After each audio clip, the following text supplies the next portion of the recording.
WhatsApp guys, మనం previous వీడియోలో SQL statements ఎలా ఇంప్లిమెంట్ చేయాలో ప్రాక్టికల్లో చూసాం. ఈ రోజు మన సెషన్ అనేది ఇంకా ఇంటరాక్టివ్ ఎలా ఉంటుంది, ఎందుకంటే మనం నార్మల్ ఎస్క్యూఎల్ క్వెరీస్ నుంచి ప్రొఫెషనల్ డేటా డిటెక్టివ్స్ కి చేంజ్ అయిపోతున్నాం మన క్వెరీస్ ని. దాంట్లో మొత్తం 3 ఉంటాయి. ఏంటంటే order by, where clause and distinct అనే కీవర్డ్ ఉంటుంది. సో మనం ముందు ప్రాక్టికల్ వేలో ఇవి ఇంప్లిమెంట్ చేయకన్నా ముందు ఒక చిన్న డెమో చూద్దాం. So let's get in to the video. Okay, ఇప్పుడు మనము వేర్ క్లాజ్ ని చూద్దాం. Where clause is a clause used to filter A condition. మనకి ఒక డేటాబేస్ నుంచి డేటాని రిట్రీవ్ చేయాలి, కానీ స్పెసిఫిక్ కండిషన్ మాత్రమే, ఒక డేటాని మాత్రమే రిట్రీవ్ చేయాలనుకోండి, అప్పుడు మనం రాసే క్వెరీలో వేర్ క్లాజ్ అనేది యూజ్ చేస్తాం. అండ్ ఇక్కడ చూడండి, క్యారెక్టరిస్టిక్స్ వచ్చేసరికి ఇట్ ఎగ్జిక్యూట్స్ ద రో బై రో, అంటే వన్ స్టేట్మెంట్ తర్వాత సింగిల్ రో బై రో అనేది ఎగ్జిక్యూషన్ అనేది జరుగుతుంది. And it filter the multiple condition. దీనికి వచ్చేసరికి దీంట్లో ఏంటంటే లాజికల్ ఆపరేటర్స్ అనేది వాడతాం. అది ఫర్దర్ వీడియోస్ లో మనం డిస్కస్ చేద్దాము. ఫర్ ఎగ్జాంపుల్, ఒక డేటాని రిట్రీవ్ చేయాలి. ఇప్పుడు ఫర్ ఎగ్జాంపుల్ ఒక ఎంప్లాయ్ టేబుల్ ఉంది అనుకోండి, జాబ్ అనేది analyst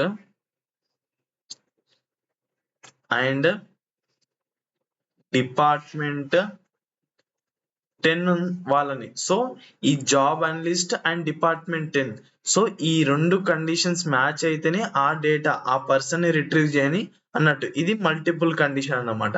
and it executes after the from clause. From clause తర్వాత ఈ వేర్ క్లాజ్ అనేది ఎగ్జిక్యూట్ అవుతుంది. So we can not use the multiple row function. Multiple row functions అంటే అగ్రిగేట్ ఫంక్షన్స్, అవి ఫర్దర్ క్లాస్ లో డిస్కస్ చేద్దాం. So అప్పుడు మీకు క్లారిటీ వస్తుంది. And it neglects the null value or filter value. For example ఒక table ఉంది అనుకోండి, ఎంప్లాయ్ టేబుల్.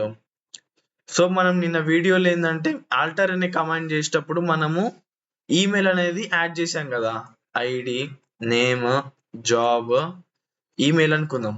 ఇక్కడ మనకి నిన్న వీడియోలో నల్ అనేది రిప్రజెంట్ చేసింది అన్నట్టు, నల్. సో ఈ నల్ వాల్యూస్ ని జీరో వాల్యూస్ లెక్క కన్సిడర్ చేసుకుంటారు, అంటే ఇది అన్నోన్ వాల్యూస్ లెక్క తీసుకుంటారు అన్నమాట ఈ వేర్ క్లాజ్ అనేది. ఈ వేర్ క్లాజ్ అని ఒక క్వెరీ రాస్తే మనము అది ఎలా ఎగ్జిక్యూట్ అవుతుంది, ఆ పాత్ అనేది ఎలా ఉంటది, వేర్ క్లాజ్ ఎగ్జిక్యూషన్ అనేది ఇక్కడ మనం పాత్ ఆఫ్ ఎగ్జిక్యూషన్ లో చూద్దాం. ఫస్ట్ ఫ్రమ్ క్లాజ్ అనేది ఎగ్జిక్యూట్ అవుతుంది, తర్వాత వేర్ క్లాజ్, తర్వాత సెలెక్ట్ క్లాజ్. ఫర్ ఎగ్జాంపుల్ ఒక శాంపుల్ గా ఒక క్వెరీ చూద్దాం. Select and star from employee table అనుకుందాం, ఈఎంపి, వేర్ పైన ఉన్నది తీసుకుందాం, job is equals to analyst అనుకుందాం. సో మనకి ఇక్కడ అవుట్పుట్ ఏమొస్తుంది, మన టేబుల్లో ఉన్న డేటా అనేది మొత్తం వస్తుంది. అంటే ఐడి, నేమ్, జాబ్, ఈమెయిల్, ఇట్లా టేబుల్లో ఎన్ని కాలమ్స్ ఉంటే అన్ని కాలమ్స్ అనేది మనకి డేటా అవుట్పుట్ వస్తుంది. కానీ ఎవరికైతే జాబ్ అనేది అనలిస్ట్ ఉందో వాళ్ళ డేటా మాత్రమే మనకి రిట్రీవ్ అవుతుంది అన్నట్టు. సో అది ఇక్కడ మనకి ఎగ్జిక్యూషన్ అనేది ఎలా జరుగుతుంది, ఫస్ట్ ఫ్రమ్ క్లాజ్ అనేది ఎగ్జిక్యూట్ అవుతుంది, తర్వాత వేర్ క్లాజ్, వేర్ క్లాజ్ తర్వాత సెలెక్ట్ క్లాజ్. ఇలా పాత్ ఆఫ్ ఎగ్జిక్యూషన్ అనేది ఉంటుంది అన్నమాట వేర్ క్లాజ్ లో. సో మనము ఆర్డర్ బై క్లాజ్ అనేది చూద్దాం. ఈ order by clause is used to sort the result in an ascending order are descending order. అంటే మనకు వచ్చే రిజల్ట్ అనేది ఒక పర్టికులర్ ఫార్మేట్ లో అరేంజ్ చేయడానికి యూజ్ అవుతుంది అనమాట, ascending order are descending order. మీకు ఆల్రెడీ తెలుసు కదా, అసెండింగ్ ఆర్డర్ అంటే ఏంది, స్మాల్ టు బిగ్. అదే డిసెండింగ్ ఆర్డర్ అంటే బిగ్ టు స్మాల్ అన్నట్టు. ఇప్పుడు coming to the syntax. Syntax వచ్చేసరికి select column 1, column 2 from table name order by ASC అంటే ascending order or DSC semicolon. ఇది ఏదో ఒకటి మెన్షన్ చేయాలన్నమాట. సో ఇట్లా ఫర్ ఎగ్జాంపుల్ మనం ఒక శాంపుల్ గా చూద్దాం. సెలెక్ట్ ఎంప్లాయీ నేమ్ అనుకుందాం, name from EMP order by, ఇక్కడ కాలమ్ నేమ్ వస్తుంది. కాలమ్ నేమ్ ఏంది, ఈ నేమ్ కదా, నేమ్ ఏఎస్సి అని తీసుకుందాం. తీసుకుంటే ఏమైతే అంటే మనకి ఈ నేమ్ అనేది ఆల్ఫాబెటికల్ ఆర్డర్ అంటే ఏ బి సి డి ఈ ఫార్మాట్ లో అరేంజ్ అయిపోతుంది అనమాట. ఫర్ ఎగ్జాంపుల్ ఇక్కడ మనము ఏఎస్సి కాకుండా డిఎస్సి తీసుకుందాం.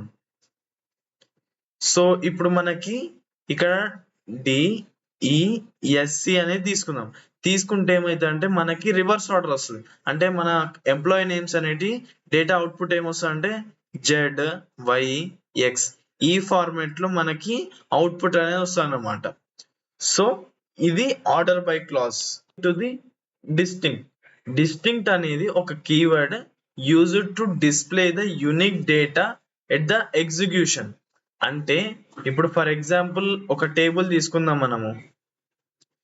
ఈ ఎంప్లాయీ టేబుల్ అనుకుందాం. ఈ టేబుల్లో ఐ ఇట్లా తీసుకుందాం. ఐడి నేమ్ జాబ్ సాలరీ తీసుకుందాం.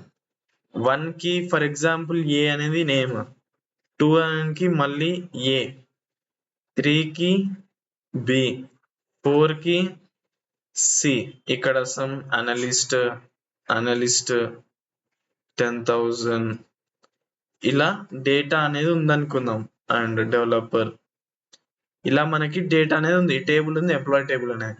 ఇక ఫర్ ఎగ్జాంపుల్ మనకి యూనిక్ డేటా కావాలి అంటే ఇప్పుడు డిస్టింక్ అనేది ఒక కీవర్డ్ కదా. అంటే ఈ డిస్టింక్ కీవర్డ్ యూజ్ చేస్తే ఏమైతే అంటే మనకి ఏ అనేది ఒకటేసారి డిస్ప్లే అవుతుంది అన్నమాట. ఫర్ ఎగ్జాంపుల్ ఈ డిస్టింక్ కీవర్డ్ ని ఇది నేమ్స్ లో ఎట్లా యూజ్ చేస్తామో చూద్దాం. Select distinct of name from emp semicolon. So ఈ డిస్టింక్ట్ అనే కీవర్డ్ చూస్తే మనకి అవుట్పుట్ అనేది ఎలా వస్తుంది అంటే name A B C. So మనకి ఏ అనేది రెండు సార్లు రాదన్నమాట, ఓన్లీ సింగిల్ వాల్యూ వరకే వస్తుంది అన్నమాట అలా. సో ఈ డిస్టింక్ట్ కీవర్డ్ యూజ్ చేయడం వల్ల ఏంటంటే మనకి డూప్లికేట్ డేటాని అవాయిడ్ చేస్తా అనమాట ఈ డిస్టింక్ట్ అనే కీవర్డ్ అన్న. So now get intro practical implementation కి వెళ్ళిపోదాం. సో ఇప్పుడు మనము డెమో చూసాం కదా, ప్రాక్టికల్ ఇంప్లిమెంటేషన్ ఎలా చేయాలో చూద్దాం. First MySQL work bench open చేసిన తర్వాత ఇక్కడ ఫైల్ అనే ఆప్షన్ ఉంటుంది, అది ఓపెన్ చేసి న్యూ క్వెరీ ట్యాబ్ ని సెలెక్ట్ చేసుకోండి. ఇలా ఒక కొత్త వర్క్ పేజ్ అనేది ఓపెన్ అవుతుంది, ఎగ్జిక్యూషన్ ఏరియా అనేది. దీంట్లో మళ్ళీ మనము ఒక టేబుల్ ని క్రియేట్ చేయడానికి చూద్దాం. ఎంప్లాయీ టేబుల్ అనేది క్రియేట్ టేబుల్ ఎంపీ. ఇక్కడ మనకి ఐడి కదా, ఐడి అనేది ఉన్నది. ఇప్పుడు మనం ఇక్కడ కన్స్టెంట్స్ యూజ్ చేద్దాం. కన్స్టెంట్స్ అంటే మనం ప్రీవియస్ వీడియోలో డిస్కస్ చేసాం కదా, యూనిక్ నాట్ నల్, అవి కూడా ఇక్కడ చూద్దాము. సో మీకు కూడా ప్రాక్టికల్ గా ఎలా కన్స్టెంట్స్ అనేది యూజ్ అవుతాం మీకు ఒక ఐడియా వస్తుంది. So not null and unique అంటే డేటా అనేది మనం ఎట్లా డినోట్ చేస్తాం, యూనిక్ అనేది యూనిక్ ఐడెంటిటీ కదా. సో అందుకోసం యూనిక్ నేమ్ varchar of 20 ఇద్దాం something and not null. Next job varchar of 20 and sal ఇద్దాం, salary అది int and not null ఇద్దాం. నెక్స్ట్ డిపార్ట్మెంట్ నంబర్ ఇద్దాం, department number int not null. Compulsory అనేది empty అనేది ఉండకూడదు. సో ఇప్పుడు మనం దీన్ని సెలెక్ట్ చేసుకొని ఎగ్జిక్యూట్ చేస్తే ఇక్కడ చూడండి highlight create table is 0 rows affected అంటే ఒక టేబుల్ అనేది క్రియేట్ అయిపోయింది అన్నమాట. సో నెక్స్ట్ మనము దీనికి టేబుల్ లోకి డేటాని ఇన్సర్ట్ చేస్తాం. ఎట్లా ఇన్సర్ట్ చేస్తాం, ఇన్సర్ట్ అనే కమాండ్ ఇవ్వండి. Insert into MP values. మనకి ఐడి అంటే ఏంది, ఇంటిజర్ కదా 1. సపోజ్ ఏ అనే నేమ్ తీసుకుంటున్నా, ఏ కామా జాబ్ అనేది అనలిస్ట్ అనుకున్నాం, అనలిస్ట్ కామా సాలరీ అనేది ఒక 1000 కామా అండ్ ఏముంది డిపార్ట్మెంట్ నంబర్ ఇంటి తీసుకున్నాం, డిపార్ట్మెంట్ నంబర్ 10 అనుకున్నాం. ఇప్పుడు దీన్ని ఎగ్జిక్యూట్ చేయడానికి చూద్దాం. సో ఇక్కడ చూడండి, int into 1 rows are affected అంటే ఇది డేటాలోకి వెళ్ళిపోయింది అన్నమాట, టేబుల్లోకి డేటా. ఇప్పుడు మనం రిట్రీవ్ చేసి చూద్దాం. సెలెక్ట్ హ్యాష్ ఫ్రమ్ emp తప్పు కొట్టాను. ఇక్కడ మళ్ళీ ఎగ్జిక్యూట్ చేస్తే ఇక్కడ చూసారు కదా డేటా అనేది వచ్చింది. సో ఇక్కడ అన్నది నెక్స్ట్ ఇంకో డేటాని ఇన్సర్ట్ చేద్దాం. Insert into table name emp values 2, b, NALY analyst comma 1000 department number 20 అనుకున్నాం. సో ఇట్లా చేసిన తర్వాత ఇప్పుడు దీన్ని ఎగ్జిక్యూట్ చేస్తే ఏమవుతుంది, ఇక్కడ మళ్ళీ హైలైట్ అయింది 1 row is affected అని. సో ఇట్లా ఒక 5 డేటా అనేది మీరు ఇన్సర్ట్ చేయండి. Insert into value.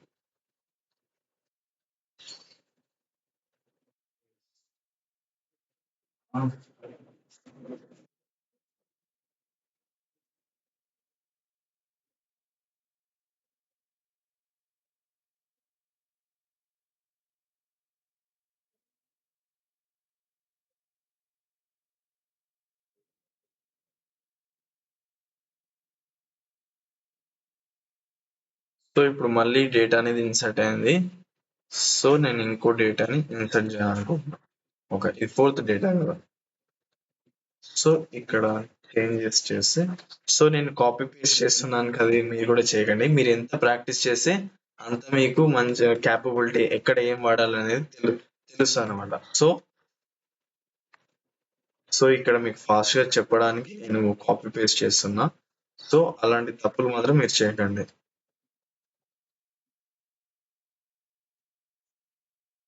సో చూసారు కదా ఇంకో డేటా అనేది ఇన్సర్ట్ అయిపోయింది.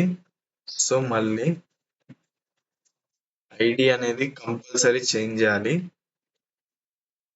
సో ఇక్కడ developer department number 40 same insert అయిపోయింది. చూడండి 1 row is affected. సో ఇప్పుడు డేటాని మొత్తం రిట్రీవ్ చేద్దాం. సెలెక్ట్ హ్యాస్ట్రిక్ ఫ్రమ్ emp చేస్తే మనకి ఇక్కడ చూడండి 5 డేటాస్ అనేది వచ్చింది కదా, 1 2 3 4 5 ఈ డేటాస్ అనేది వచ్చినాయి. ఇప్పుడు మనం వేర్ క్లాస్ ని ఎగ్జిక్యూట్ చేయాలి. ఫర్ ఎగ్జాంపుల్ నాకు శాలరీ ఎవరెవరికైతే 1000 ఉందో వాళ్ళ డేటా మాత్రమే కావాలి.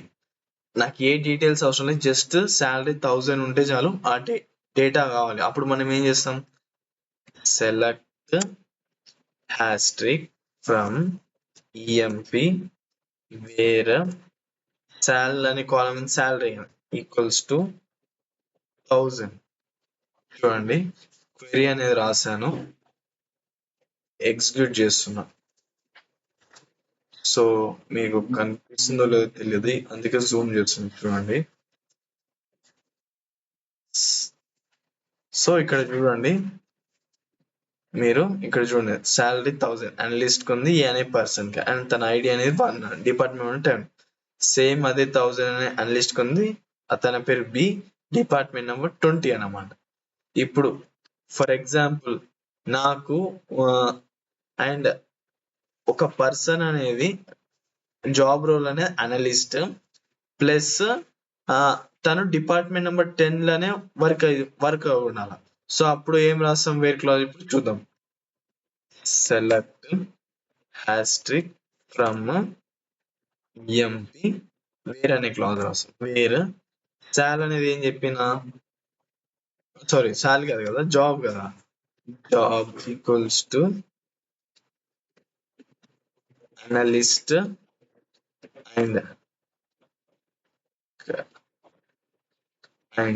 ఎప్పుడన్నా అండ్ అనేది ఎప్పుడు కంపల్సరీ 2 కండిషన్స్ అనేది ఎగ్జిక్యూట్ కావాలంటే అండ్ అనేది.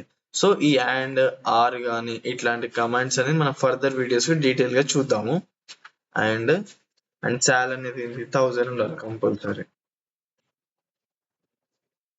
సో ఇప్పుడు ఎగ్జిక్యూట్ చేస్తే మనకి చూడండి శాలరీ అనేది 1000 ఉంది, ఇట్లా ఉంది కదా. సో ఇప్పుడు మనము సేమ్ అదే క్వెరీని అనలిస్ట్ డిపార్ట్మెంట్ నెంబర్ 10 లో చూద్దాం.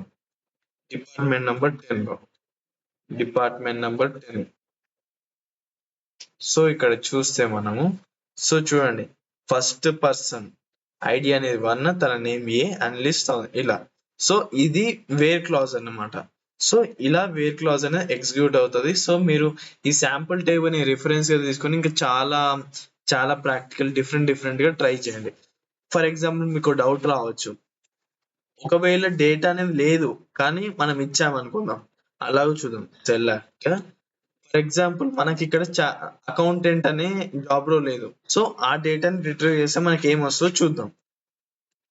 Select asterisk from emp where job is equals to ACCOUNT. Accountant అనేది పెట్టాం కదా.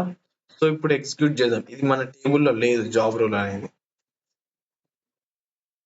సో ఇక్కడ ఏది లేదు. సో మొత్తం నల్ వాల్యూస్ అనమాట, ఎంటీ టేబుల్ అన్నట్టు. ఇది ఎగ్జిక్యూట్ అవుతుంది కానీ డేటా అనేది రిట్రీవ్ చేయదు, ఎంటీ టేబుల్ అట్లా. సో ఇది. సో నెక్స్ట్ వచ్చేసరికి మనము డిస్టింక్ట్ అనే కమాండ్ ని వాడదాం.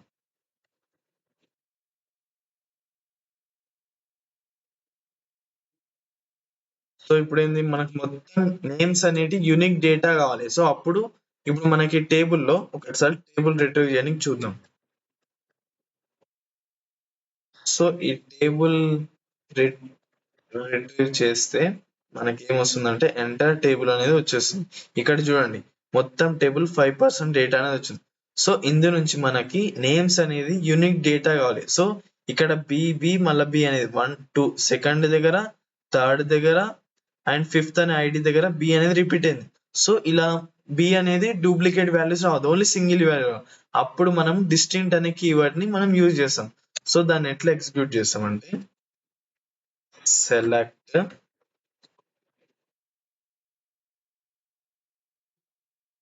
Distinct of name, parenthesis open చేసి ఆ కాలం నేమ్ పెట్టండి, నేమ్ ఫ్రమ్ ఈఎంపి. సో ఇప్పుడు ఇలా చేస్తే మనకి ఇక్కడ చూడండి నేమ్ అనే కాలంలో 2ABC వచ్చింది కదా. సో ఇప్పుడు మళ్ళీ మనం డేటాని రిట్రీవ్ చేద్దాం. Select asterisk from EMP. So ఇలా చేస్తే ఏమవుతుందంటే సో మనకి ఏంటంటే చూడండి ఇక్కడ అప్పుడు ప్రీవియస్ టేబుల్లో 3 rows వచ్చినాయి, అంటే only just unique names ABC. ఇక్కడ చూడండి మొత్తం డేటా వచ్చింది, అంటే బి అనేది 3 times రిపీట్ అయింది. సో ఇలా డిస్టింక్ట్ అనే కీవర్డ్ అనేది వర్క్ అవుతా అన్నమాట. సో ఇప్పుడు మనము ఆర్డర్ బై క్లాజ్ అనేది చూద్దాం. Order by. సో ఇప్పుడు మనము శాలరీని descending order or ascending order చేయడానికి చూద్దాం. ఫస్ట్ డిసెండింగ్ ఆర్డర్ చూద్దాం. అంటే ఏం చేస్తాం, సెలెక్ట్ సాల్ ఫ్రమ్ ఈఎంపి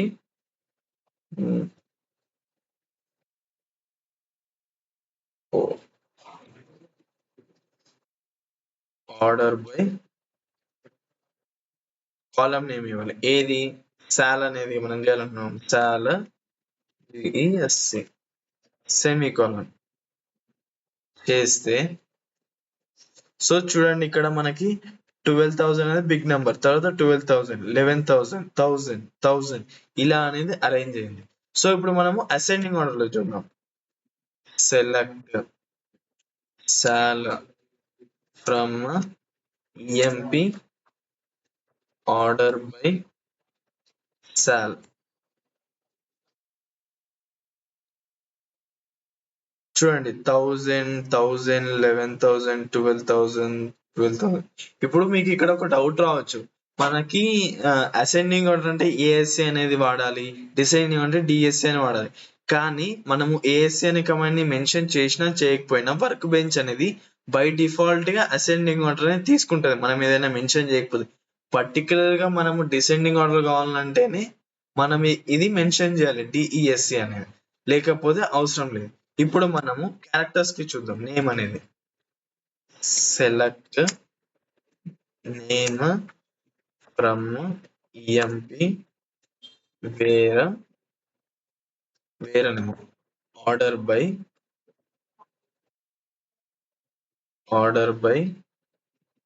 ఈ నేమ్ కదా.